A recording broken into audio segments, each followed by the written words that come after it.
Que a graça bendita e preciosa do Senhor seja com seu coração hoje e sempre, amém? Que Ele mesmo satisfaça o seu coração pela sua augusta presença em nosso meio. Meus irmãos, hoje nós vamos conhecer um pouco mais da perspectiva de viver uns com os outros. E hoje a gente vai pensar num assunto que eu imagino ser bem desafiador para todos nós. A palavra do Senhor, ela não alivia para nós, né? Ela nos desafia o tempo todo, ela constantemente aponta nossas limitações e nossas dificuldades. Quando pensamos em unidade, nós somos levados a reconhecer as diversas implicações que o viver em unidade nos traz. Nós já vimos aqui alguns aspectos, nós já trabalhamos vários deles. Mas hoje eu quero falar dessa perspectiva de suportar uns aos outros. Penso que é um assunto espinhoso. E não pensem os irmãos que pelo fato de eu estar aqui entrincheirado no púlpito, não é para mim. E eu acredito que dos vários estudos que nós temos pensado nessa temática, esse me foi um dos mais difíceis. Porque todos nós temos situações em que nos vemos apertados em relação a outros. É Paulo que vai chamar a nossa atenção quando escreve aos Efésios, no capítulo 4, versos de 1 a 3, quando ele faz um de seus muitos rogos aos irmãos para os quais ele escreve costumeiramente. Ele vai dizer aqui, escrevendo aos Efésios, o seguinte: rogo-vos, pois, eu, o prisioneiro no Senhor, que andeis de modo digno da vocação a que fostes chamados, com toda a humildade e mansidão, com longanimidade, suportando-vos uns aos outros em amor, esforçando-vos diligentemente por preservar a unidade do Espírito no vínculo da paz. Percebam que este verso, ou esses versos, são muito semelhantes aos versos que o nosso irmão Emanuel leu aqui na abertura do nosso culto. E Paulo está falando do mesmo assunto com outras comunidades. Irmãos de Colossos, que estamos em Éfeso. Portanto, Paulo ele tem uma perspectiva de unidade para a igreja do Senhor. Não é uma exclusividade dos Efésios ou dos Colossenses ou dos Romanos, mas é algo que ele recomenda, que ele ensina da parte do Senhor para todo o povo de Deus. Lá ele falava do vínculo como sendo o amor. Aqui ele fala desse vínculo como sendo o que dá manutenção à paz, porque é proveniente do Espírito. Isso, meus irmãos, por si só, já nos desafiaria bastante.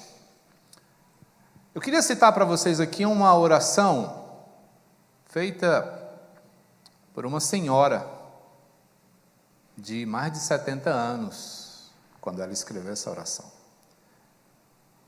Corrie ten Boom, eu acho que é assim. Corrie ten Boom foi uma pessoa que experimentou a agonia dos campos de concentração. Sofreu ali. Uma mulher que enfrentou seus desafios na dependência do Senhor com um coração piedoso.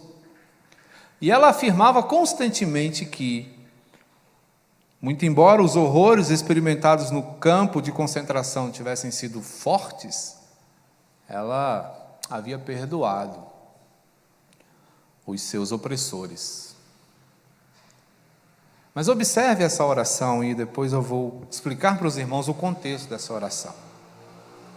Corrie está orando assim: Senhor Jesus, que levas todos os meus pecados, perdoa-me por haver preservado durante todos esses anos provas contra os outros.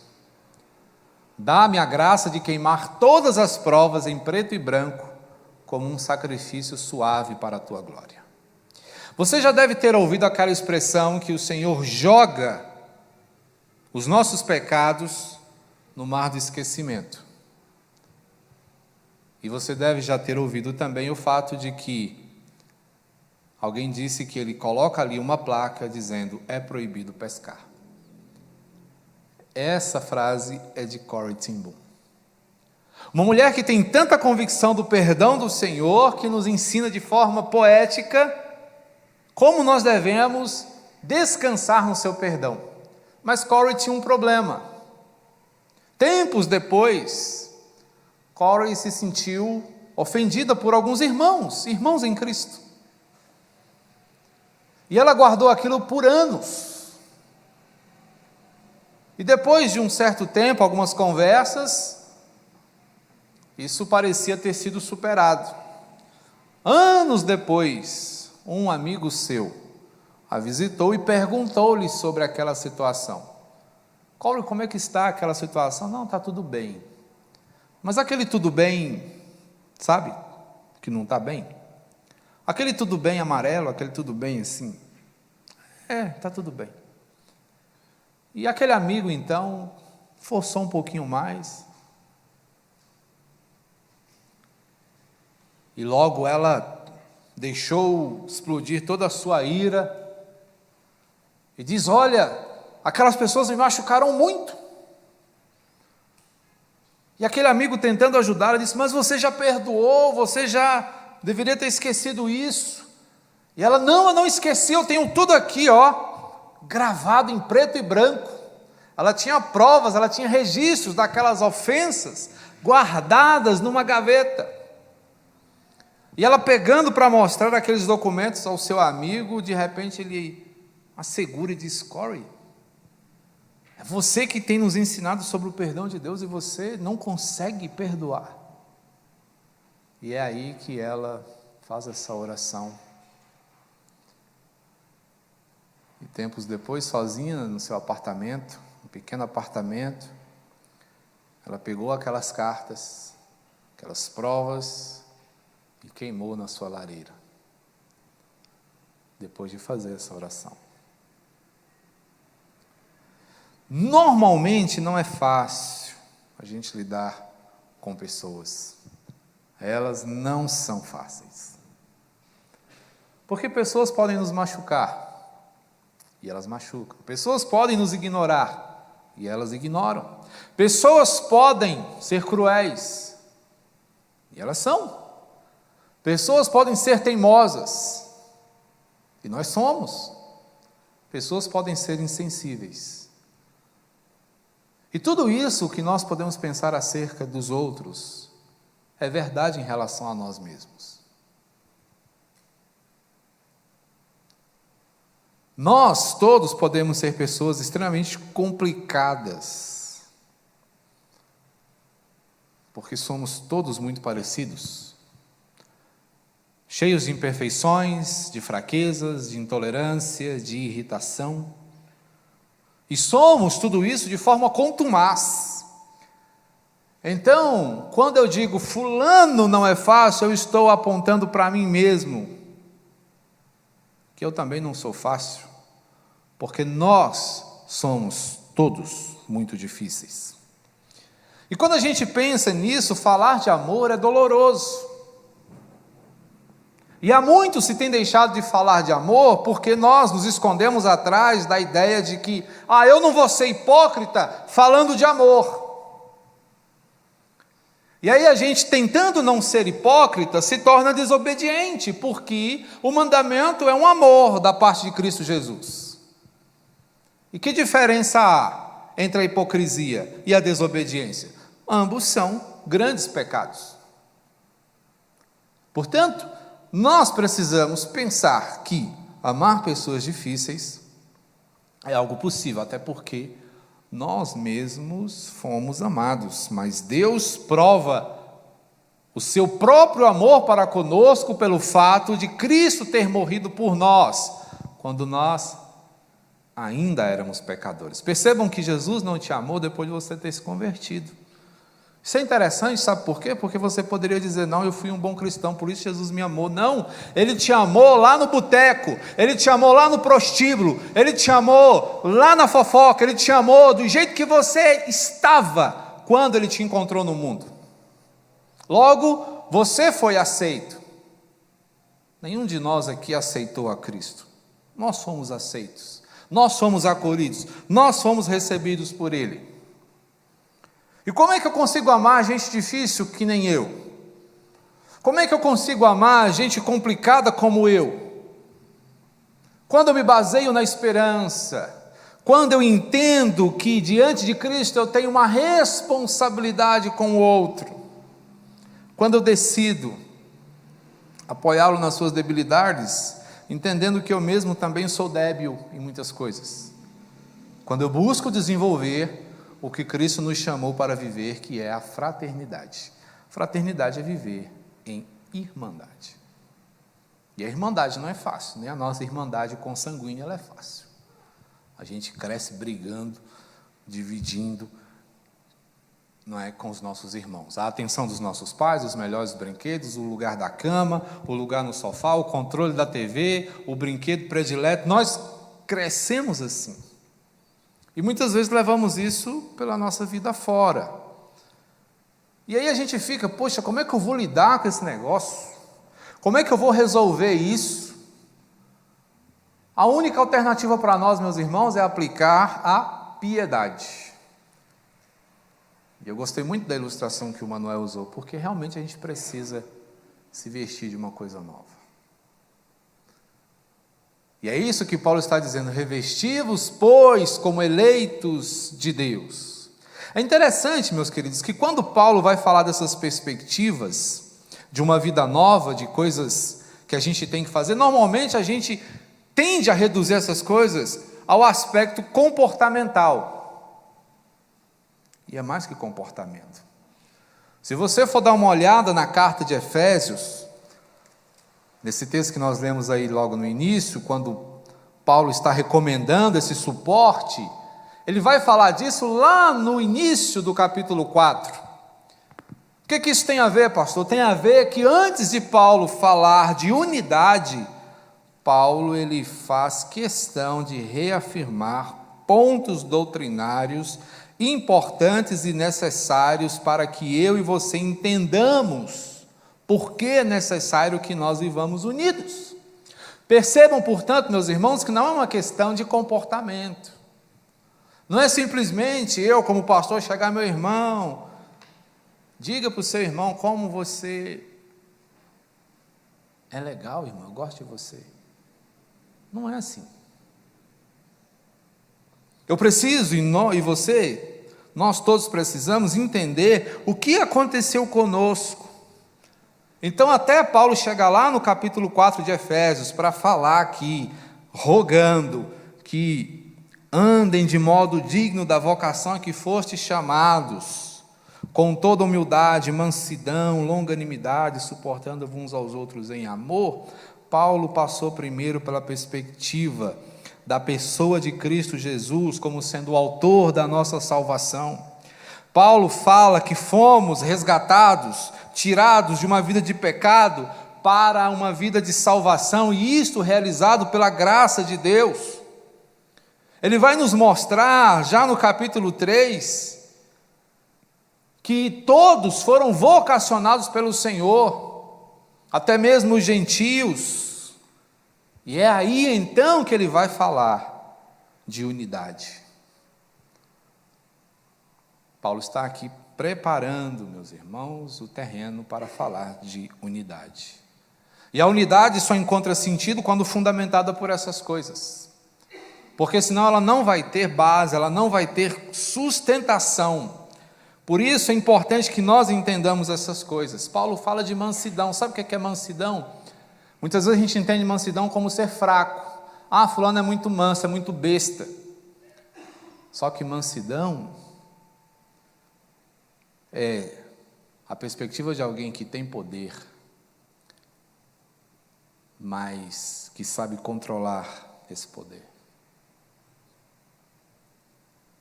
É a pessoa que sabe que tem força, mas que não perde a mão no uso da sua força. Isso é ser manso. Não é ser alguém boca aberta, que todo mundo faz o que quer, mas é alguém que sabe exercer o domínio de si mesmo.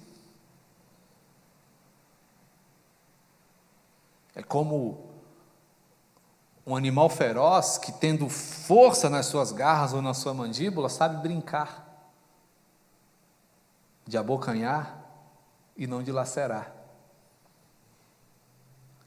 Uma das coisas que eu acho mais linda é uma leoa carregando o seu filhote.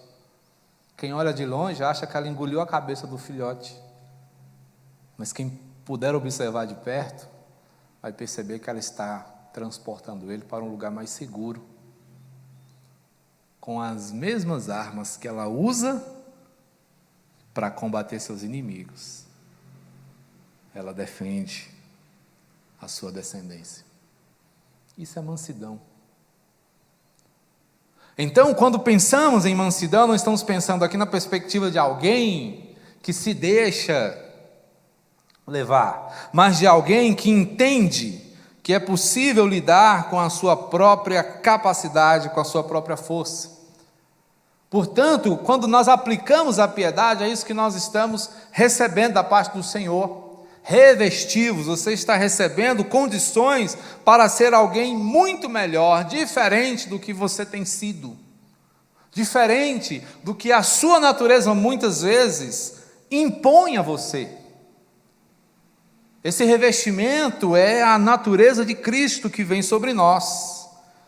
Então é por isso que ele diz: revesti-os, pois, como eleitos de Deus, santos e amados, ternos de afetos e misericórdia, de bondade, de humildade, de mansidão, de longanimidade. Percebam que é uma vestimenta completa. Vem tudo. Misericórdia, olhar para o outro, reconhecendo que ele é tão miserável quanto você, bondade, a disposição de fazer o bem, de humildade, de reconhecer o quão pequeno você é, de mansidão, que é o controle da sua força, e de longanimidade. Isso aqui, meus irmãos, é fundamental se nós queremos suportar um ao outro, porque isso é paciência. E é preciso paciência. É preciso paciência para nos relacionarmos, é preciso paciência para cumprirmos o que Cristo nos manda fazer como irmãos, como igreja, como povo dele. Então é o envolver-se com as virtudes espirituais, e elas vão promover um coração paciente em você. Então o que isso quer dizer? Que suportar aos outros requer, como já falamos, paciência. Paciência quando? Como, pastor? Diante das fraquezas do outro. Sabe aquele momento em que o outro testa a sua longanimidade? Em que você fala 1, 2, 3, 10 vezes, diante das imperfeições, da lentidão que muitas vezes o outro tem em relação a coisas que você já domina. E essas imperfeições, elas estão presentes nos nossos círculos familiares, relacionais, no meio dos nossos amigos, nas nossas relações profissionais e na igreja. Por isso a recomendação do apóstolo, agora escrevendo aos Gálatas, é: se vivemos no Espírito, andemos também no Espírito. É isso que Paulo quer dizer quando ele chama as pessoas de espirituais, pessoas que sejam orientadas pelo Espírito de Deus, pessoas que demonstrem aspectos do fruto desse Espírito. É fácil dizer: eu tenho o Espírito, Mas a questão é, demonstre que o Espírito está em você. Demonstre que Ele está no controle da sua vida. Não apenas pareça, mas seja, porque essa é a ideia. Portanto, quando nos perguntamos que suporte é esse, a gente já tentou suavizar isso. Não, é dar suporte, é ajudar o irmão a ser melhor. Não, é aguentar mesmo. Suportai-vos uns aos outros e perdoai-vos mutuamente, caso alguém tenha motivo de queixa contra outro. E percebam que aqui é uma questão envolvendo muitas vezes até ofensa. Então, assim como o Senhor vos perdoou, perdoai também vós. Então, o perdão que o Senhor nos concede, nos implica.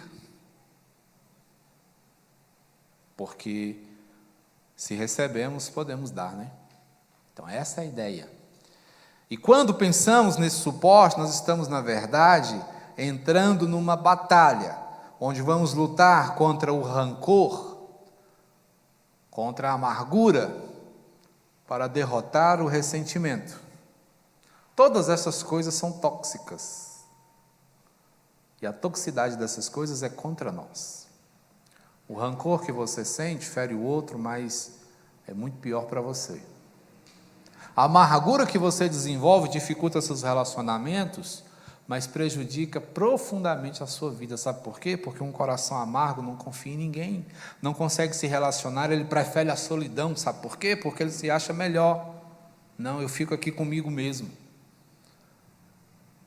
E ele prefere não correr o risco.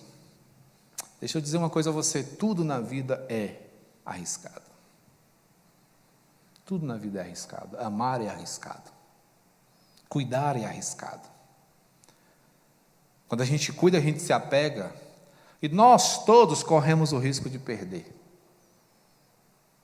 E a gente pode perder o que a gente se apegou. Já parou para pensar nisso? Nada nesse mundo é eterno. Tudo passa. Até as pessoas que nós amamos. Até os filhos que nós queremos bem. Até o amor da nossa vida. Então a amargura muitas vezes tenta nos colocar numa redoma. Só que ao invés de uma redoma, ela é uma prisão. Então, é essa luta. Alguém já disse que o ressentimento é um veneno que você toma com o intuito de matar o outro. Mas quem ingere o veneno é você. É no seu coração que está o depósito desse veneno. Então ele está fazendo mal a você. Então esse é o suporte. Então até quando eu devo perdoar? Como é que é isso então? Beleza, há um limite para o perdão? Não é? Pedro, ele sempre dá umas tiradas assim. Jesus está aqui ensinando sobre o perdão, Mateus 18. Jesus tinha acabado de falar: o que vocês ligarem na terra terá sido ligado no céu. Né? Um versículo que a gente interpreta muito errado, como sendo a chave para desconectar todas as bênçãos que estão guardadas lá, né? Para destravar, melhor dizendo, todas as bênçãos que estão presas no céu. Estou ligando, Senhor. Eu já vi igreja fazer isso, dar uma chave para cada um e falar assim: liga agora a sua bênção. Só que o Senhor está falando de perdão, o Senhor está falando de reconciliação quando está dizendo isso aí. Aí Pedro vai: tá bom, Senhor, mas vem cá, qual é o limite para o perdão? Pedro não é bem legalistinha? Quero saber, Senhor. Vamos fazer a coisa certa. Senhor, até quantas vezes meu irmão pecará contra mim que eu lhe perdoe? Até 7? Pedro usa um número, símbolo de perfeição, 7 vezes. Aí ele fala assim: aqui Deus não vai ter desculpa, Ele vai me dizer que eu tenho razão aqui, porque eu já fui na frente. Aí Jesus chega: não, Pedro, 7 vezes não. Mas que tal 70 vezes 7? Jesus pega a perfeição e multiplica por ela mesma. E justamente para dizer para mim e para você que A perfeição aqui se dá no esforço de perdoar constantemente. Sabe por quê? Porque Jesus conhece o coração humano e sabe que o coração humano sempre será tendente ao erro. Aí aqui a gente dá um pulo lá em Jeremias para conversar com ele e vai ouvi-lo dizer que o coração é desesperadamente corrupto. Esse coração então precisa de condução, precisa de orientação, e quem tem é somente o Senhor. Portanto, é um perfeito esforço. Nós não somos perdoadores automáticos. Nós temos muita dificuldade em perdoar. Por isso a Bíblia constantemente nos incentiva a perdoar. Constantemente ela fala conosco: perdoem, perdoem, perdoem de novo e perdoem outra vez. Porque nós somos hábeis transgressores.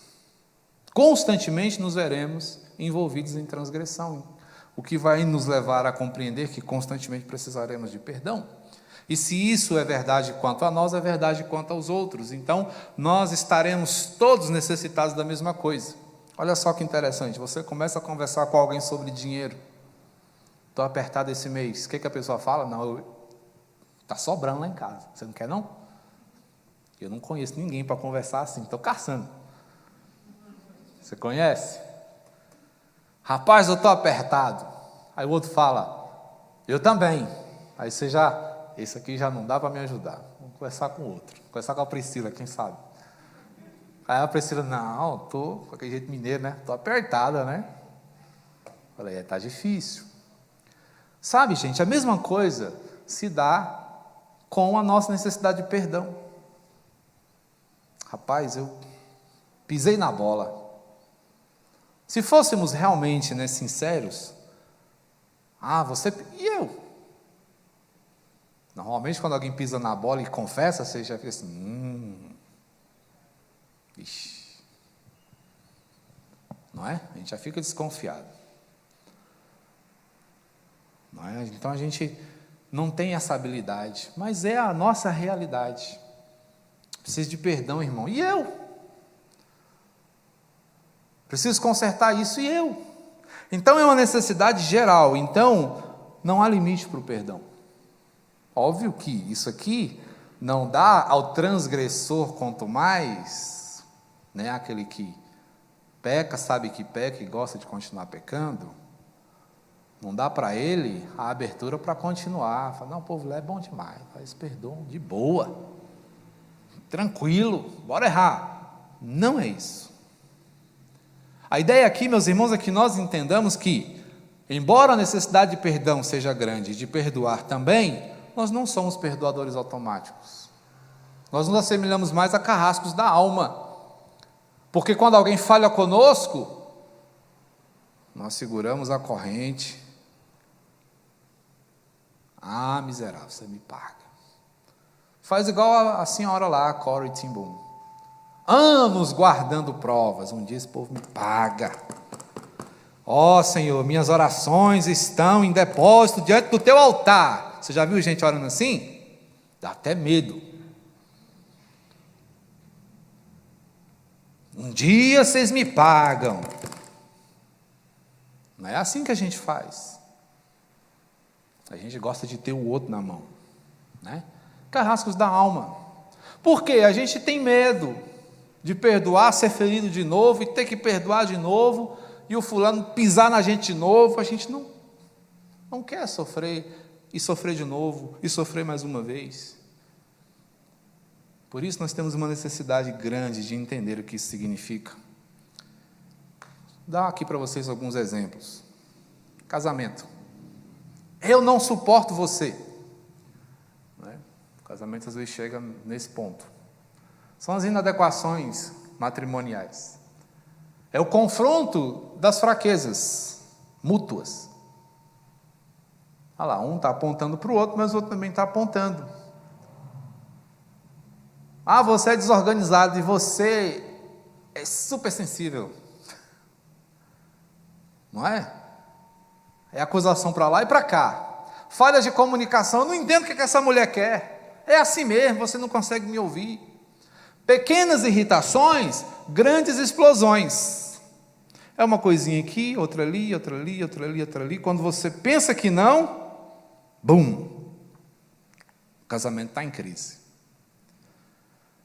A gente muitas vezes esquece de um conselho simples, que a gente até aprendeu na aula passada, no estudo passado.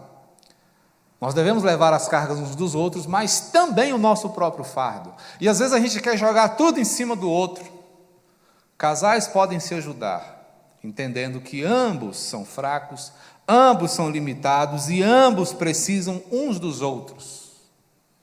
E isso inclui perdão, isso inclui suporte. Não aguento essa mulher, não dou conta desse homem. Dá. Em Cristo você dá. Em Cristo nós conseguimos, porque é somente nele que isso se torna possível. Filhos, a pergunta clássica dos pais quando os filhos os decepcionam: onde foi que eu errei com esse menino, com essa menina? Onde? São os desafios parentais, que é aquela guerra, reciprocidade versus egocentrismo. Reciprocidade é a marca dos pais, Os pais fazem de tudo pelo filho e acham que o filho vai agradecer. Não vai. A criança, ela é marcada pelo egocentrismo. Ela vai se libertando disso aos poucos. Mas a criança pensa nela primeiro. E o pai, que tem essa expectativa de reciprocidade, sofre com o egocentrismo do filho. E o filho, que não vê os seus desejos serem atendidos, se frustra, porque os pais colocam pesadas expectativas sobre eles, e eles esperam serem atendidos em todos os seus desejos. E não acontece assim. É por isso que a Bíblia diz que pais não devem irritar seus filhos. Ah, mas como é que eu irrito meu filho? Não dando tudo que ele quer? Não. Os pais têm uma responsabilidade muito legal, que é a de frustrar o filho. Só que até um determinado limite. Certo? Crianças que são plenamente atendidas em todos os seus desejos, elas se tornam crianças problemáticas. Como é que eu devo frustrar minha filha, por exemplo? Mostrando a ela que nem tudo que ela quer é permitido. Essa é uma boa frustração. E entender que as minhas expectativas em relação a ela também precisam ser equilibradas. Eu não posso exigir que ela seja uma pessoa plena, porque ela ainda está em formação. E o que Paulo está dizendo para nós aqui, sobre pais que irritam seus filhos, são pais que exigem dos seus filhos o que eles mesmos não são capazes de ser. Isso é o que irrita os nossos filhos. É quando exigimos deles o que nós não oferecemos. É quando cobramos deles o que nós não somos. Isso desanima nossos filhos. Então, nós encorajamos nossos filhos por meio do exemplo, mostrando para eles como alguém deve ser. É entender que um dia eles vão chegar ao nosso ponto e entender, é assim que tem que caminhar. Então, é aí muitas vezes onde a gente erra. É onde a gente muitas vezes se magoa com os nossos pais, e nossos pais nos magoam. Porque há um desequilíbrio nas expectativas e nas frustrações. E na igreja? Existem esses problemas? Também. Cansei desse povo. Vou ser igreja lá em casa. Lá em casa tem tudo. Posso escolher o pregador. Um dia eu vou no culto do Hernandes, um dia eu vou no culto do Nicodemos, um dia eu vou lá no Paulo Júnior. Um dia eu vou até, quem sabe, ouvir um sermãozinho do pastor Juscelino. Estou com saudade do reverendo Fábio, vou ouvi-lo também. Não quero saber de igreja, é problema demais. Que povo chato, que povo complicado. São as incoerências eclesiais. E o que é que chateia a gente na igreja? Falhas morais, Só tem cara de santo, mas é tudo pecador. O pessoal lá peca à vontade. Sabemos que somos pecadores, mas deliberação quanto ao pecado, não, né? E a fraternidade? Só tem um nome de irmão, ninguém é irmão de ninguém, ninguém cuida de ninguém, ninguém está nem aí para ninguém. Cristianismo dúbio, cristianismo incerto, inseguro. Interessante é o que Paulo nos diz aqui, que de maneira que se um membro sofre, todos sofrem com ele. Então nós somos chamados, meus irmãos, a partilharmos tudo, o sofrimento e as alegrias. Se um deles é honrado, com eles todos se regozijam. Ora, vós sois corpo de Cristo e individualmente membros desse corpo. Individualmente, mas está ligado. É um braço, mas está ligado no tronco. E só funciona como braço porque está ligado no tronco. Então a ideia é sermos igreja para a glória de Deus. Mas podem acontecer incoerências, podem acontecer falhas. A igreja pode perder a paciência com o pastor pode perder a paciência com a igreja, pode desanimar com a igreja pode desanimar com o pastor, e a gente vê isso constantemente. Onde é que está o ponto crítico? No conserto, que muitas vezes a gente não quer fazer. Né? Então, muitas vezes a gente acha melhor, não, pastor, vai, tá bom, obrigado, já deu. Só que isso não se aplica, por exemplo, à igreja. Passam anos e anos e vocês estão aqui juntos. Não é? E se a gente aprender a resolver nossos problemas apenas assim, demitindo pessoas da nossa vida, aonde está, meus irmãos, a força do Evangelho em nós? Um Evangelho de restauração, um Evangelho de mudança, um Evangelho de aprimoramento e aprofundamento. Você já parou para pensar que Deus podia ter passado a borracha na criação e falar assim, eu vou fazer de novo? Ele não faz isso. Ele vem, ele conserta, ele trata, ele acompanha, ele pastoreia, ele é longânimo. Longânimo e assaz benigno. Mas nós gostamos de desistir. E a gente desiste. Dos amigos, dos irmãos, da família, a gente desiste. Porque a gente não quer pagar o preço do perdão. Então a gente precisa aprender a suportar e a ser suportável. Deixar um exercício aqui simples para você. Comece analisando seu coração. 3 perguntas simples. Você não precisa me responder, mas eu queria que você guardasse. O que costumo fazer que irrita ou entristece as pessoas ao meu redor? O que normalmente eu faço? É um exercício doloroso, mas é necessário você fazer.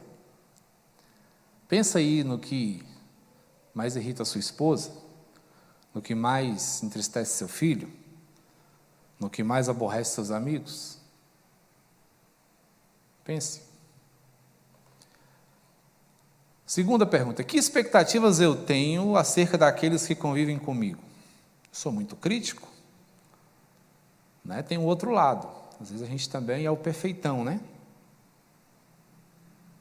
Está sempre dando pito nas pessoas, não faz assim, não faz assim, não faz assim. Isso aqui não tem nada a ver, gente, com aconselhar, tá? Um conselho, uma orientação sempre é bem-vindo. Mas se você é aquela pessoa que não consegue ver nada de bom em ninguém, só em você, será que está certo? Você tem dificuldades com alguém? Aí aqui você vai precisar ser muito sincero. Se não, ótimo.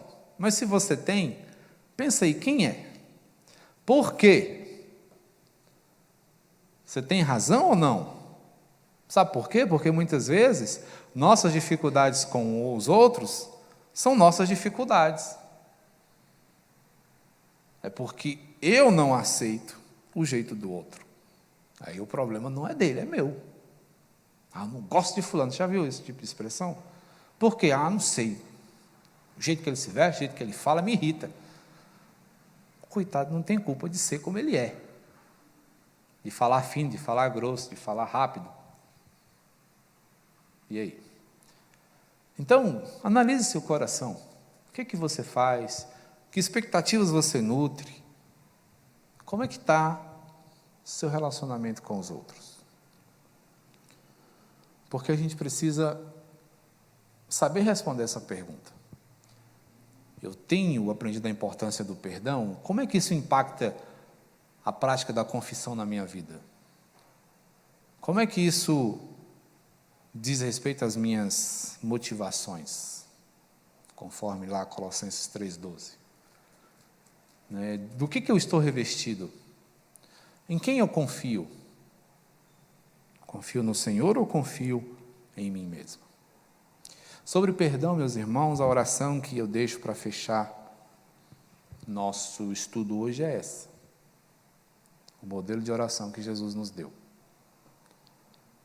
Pai nosso, perdoa-nos as nossas dívidas. Não esqueçam desse ponto aqui, ó. Assim como nós temos perdoado. Percebam que o perdão que você concedeu está no passado, né? Perdoa-nos, aqui futuro, ou presente, assim como nós perdoamos os nossos devedores. E não nos deixes cair em tentação, mas livra-nos do mal, pois teu reino, o poder e a glória para sempre. Amém? Então, gente, vamos pensar nessas coisas, tá? Vamos levar isso em conta. Isso não é algo meu. Isso é para mim também. Tenho dificuldade com pessoas. Pessoas têm dificuldade comigo. Nós temos. Mas a gente vai fechar o olho e seguir, Jesus, tu sabes. Ele sabe. Mas ele sabe também que ele já te ensinou como e por onde você deve andar. Então não ignore isso. Não rejeite o remédio que pode livrar seu coração da amargura.